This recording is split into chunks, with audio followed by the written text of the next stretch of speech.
Joe Murphy, I'm back. You know, I talk about leadership and I talk about success. And I had a question last week that came in from someone who just won a management position, pretty high level position. She's got her PhD. And not that that makes any difference, but obviously she's studied her craft. And she had the question of, okay, I'm taking over a new department. And without revealing the source or the person, I'm going to fictitiously make up a couple of the area. So let's just say she's in charge of learning and development. And she's picking that up. Now, I did 2 videos prior to this video today. This is part 3. The first video I did, my explanation was, meet with the customers, meet with the stakeholders, the people who are involved for using your service. You want to meet with them as soon as possible to at least get a feel for what's going on. It's only your first meeting. It's not one and done. It's your first meeting. You want people to know who you are, and you have an interest in satisfying their needs, their wants, their desires. You want to know that you have a direct line of sight with these people. Now, your staff may already and probably does have a line of sight to these people and have a relationship.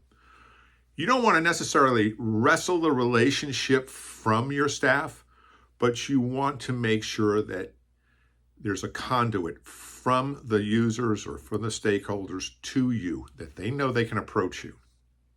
So that's number 1. Part 2 was meeting with your staff. So let's go through that. Part 1, stakeholders or customers, the people that use your product or services, meet with them. Number 2 was meet with your employees. By the way, it doesn't have to be 1, 2, 3, but these are just 3 parts, okay? And you can do these simultaneously. Number 3, or part 3, is going to be more of how the organization functions. And what you want to do in terms of how the organization functions is its current operations to meet the needs of the stakeholders and also how the employees function within the organization. So the first thing I always do when I'm taking over a business or when I was doing turnarounds, I wanted to see an org chart. I'm a very visual person. So the first thing is I want an org chart. Why do I want an org chart? I want to know who does what. I want to know who does what to whom, who reports to whom, and then that gets me into roles and responsibilities. What are their roles and what are the responsibilities? And I want to know some other things in terms of these 2 areas. And it's going to lead into some other things I'm going to get into questions of, because I've got to support the stakeholders. They're my clients. They're your clients. If they're not happy, then your boss is not going to be happy, okay? And that's a client of yours as well, or a customer of yours.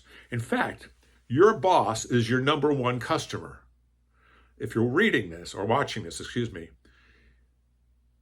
your boss is your number 1 customer. You have to write that down, because if he or she is not satisfied, if they're not satisfied with you, you're not going to be in the job very long, okay? So roles and responsibilities. I also want to know how requests come in. A request for work. How do we get assigned work? So we're doing the learning and development organization. If somebody has a training need or somebody needs some sort of a class, how does that come in? And then how is it decided? So roles and responsibilities, how do requests come in? How are things decided? That's important. What makes something a priority? Okay. How does work become prioritized? Is there some sort of an ROI? Because you have limited resources. Prioritization. And you can't do everything, but you can do the important things. Notice I didn't say urgent things. Okay. Just because somebody screams the loudest doesn't mean it's important. So here's 4 things already. 5th thing I want to know is, how do I know if I'm doing my job well? How do I know I'm doing it well? How do I know the organization's performing? What are the standards of performance, or SOPs? And what are my measurement systems, my MBRs? Measurable business results, MBRs. SOPs, standards of performance. What are my MBRs? Is this making sense so far?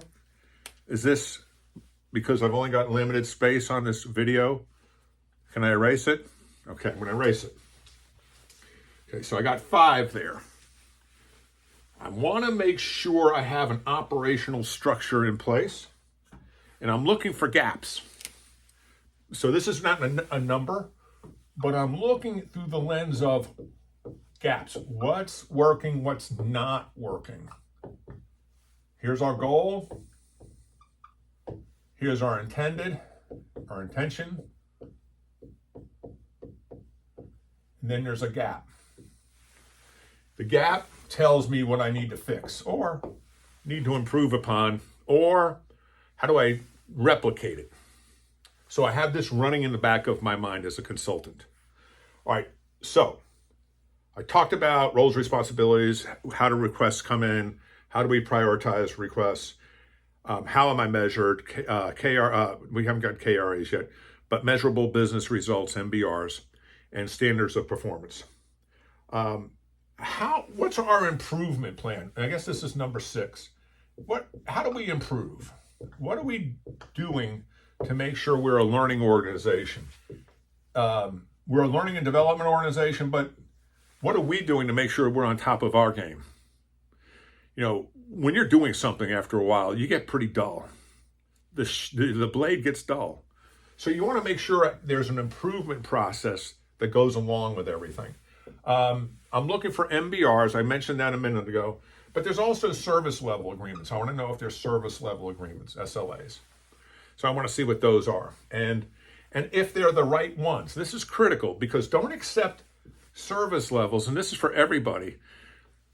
People have put service levels in place in the contract because they were easy to measure in the very, very beginning.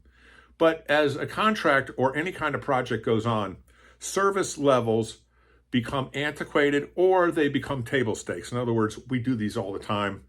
We need to measure something else that would move us up to perform better, that achieve results. I'm looking for the clients, because that's what this is all about. SLAs, and this has to be in terms of our customers. Are these the right ones? So I want to know if there's service level agreement, by the way. So service levels in place, and are they the right ones? Number 8, what would I do next? I would do, how often do we meet internally? What are the meetings? And what are their intended goal or intended purpose? Do we have meetings with our clients or customers? And how are they structured? And by the way, are there meeting notes? I want to make sure there's always meeting notes of what occurred and what was agreed to.